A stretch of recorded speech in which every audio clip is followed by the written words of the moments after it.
Our father died recently, leaving conditions on our inheritance that require creative solutions. We need someone educated, discreet, and capable of understanding complex arrangements. What kind of arrangements? The kind that must remain private within this household, Catherine replied. You'll live in the main house, not the quarters. You'll have access to our father's library. You'll be treated well, fed properly, given freedoms that would be extraordinary elsewhere. But in exchange, you'll do exactly what we say, when we say it, without question or hesitation. Marcus was silent for a long moment. When he spoke, his voice was very quiet.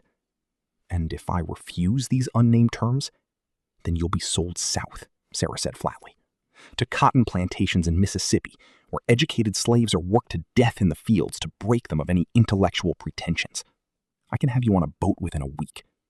It wasn't an empty threat, and Marcus clearly knew it. What do you want from me?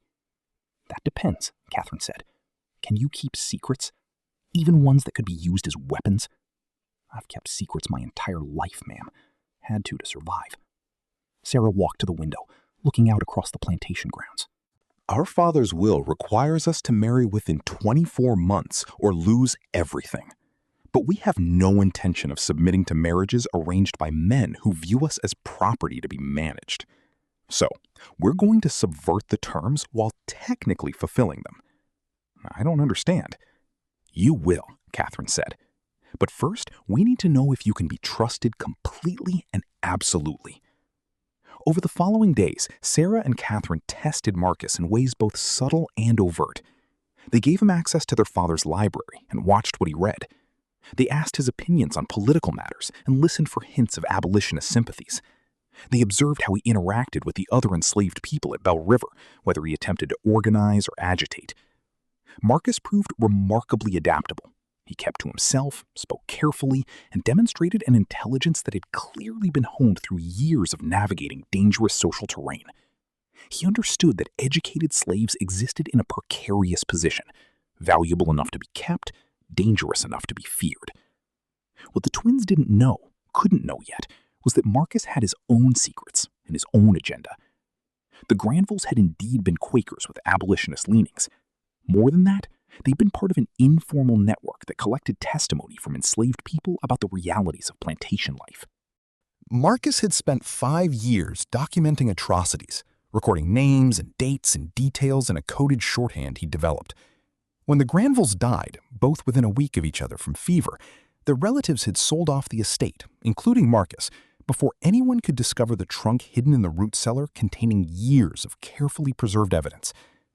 Marcus had managed to retrieve his most important notebooks before the sale, hiding them in a hollowed-out Bible that no white person bothered to inspect. He'd been bought and brought to Bell River, expecting another period of careful observation and documentation. Instead, he found himself at the center of something far stranger and potentially more dangerous. By mid-May, the arrangement had clarified. Marcus would serve as the twins' private secretary, managing household accounts and correspondence. But more than that, he would be their confidant in a scheme they hadn't yet fully explained. Sarah revealed their plan one evening in early June, after the house slaves had retired to their quarters, and the three of them were alone in the study.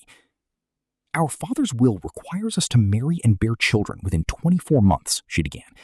The executives must approve our choice of husbands, men of suitable character and standing. But the will says nothing about the husbands being suitable for us, only that they meet external criteria. I'm not following, Marcus said. Catherine smiled, and there was something almost feral in it. Before we continue with the story of the Sutton sisters and the secrets that consumed an entire community, make sure you're subscribed to Echoes of the Past and hit that notification bell.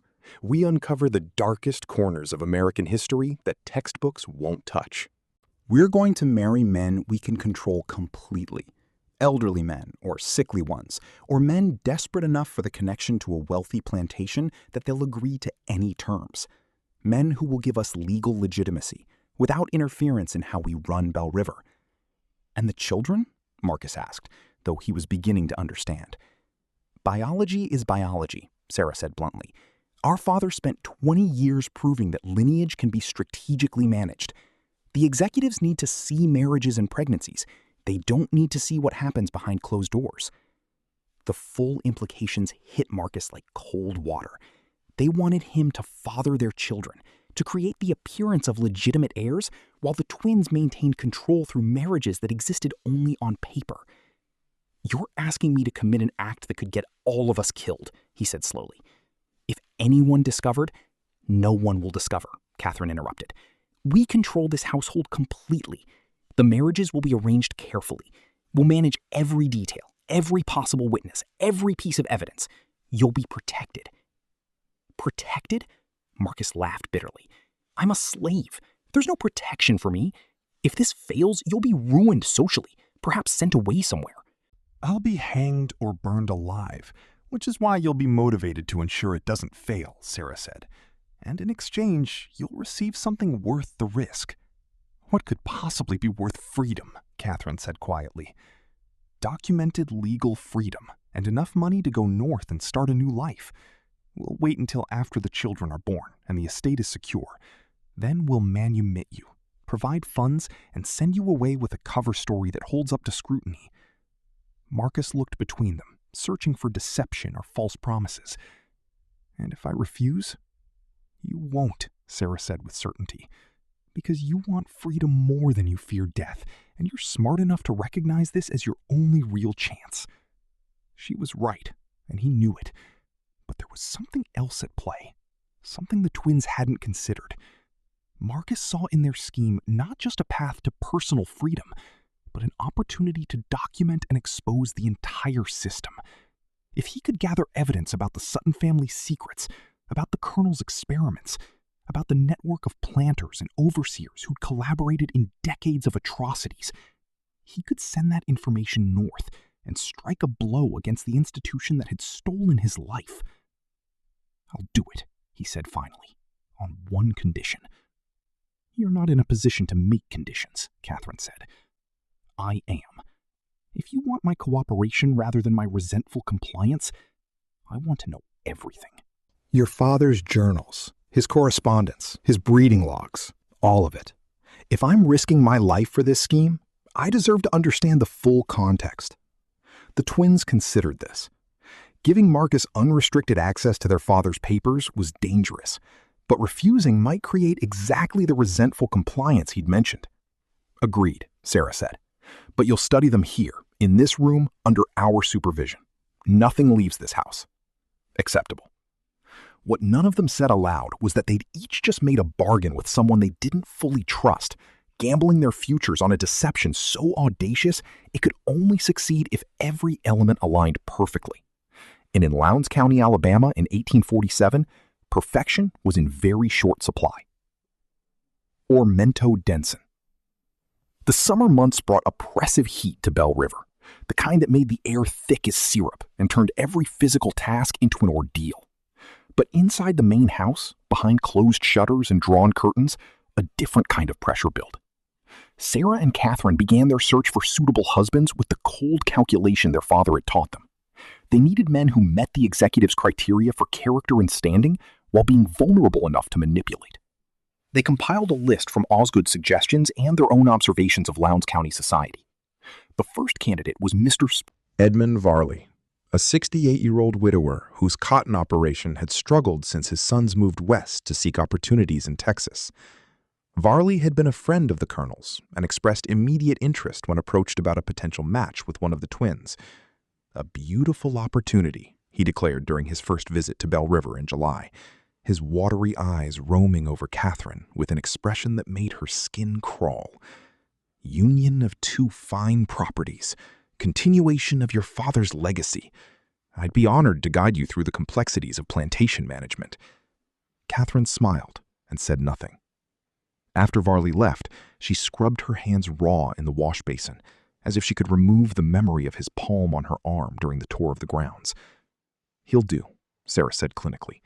"He's desperate to restore his reputation after last year's failed crop. He'll agree to any prenuptial terms to secure the connection." "I can't," whispered Catherine. "Sarah, I can't let him touch me." "He won't. That's the point. The marriage is legal fiction.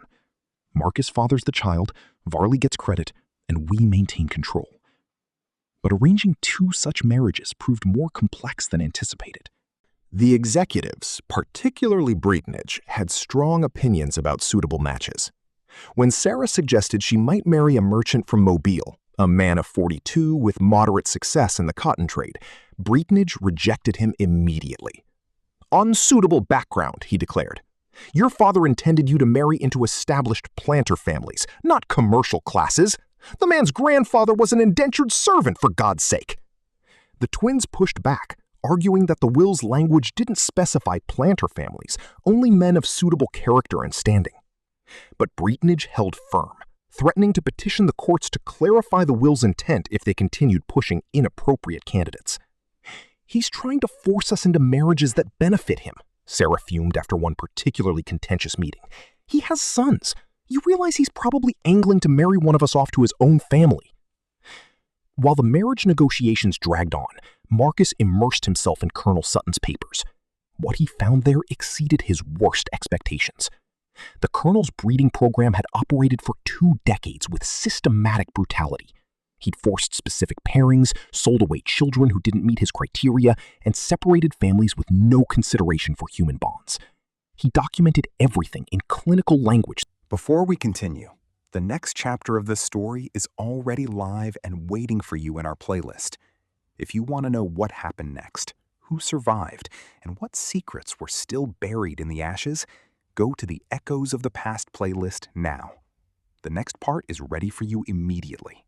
Subscribe, follow the playlist, and continue the journey into history's darkest truths.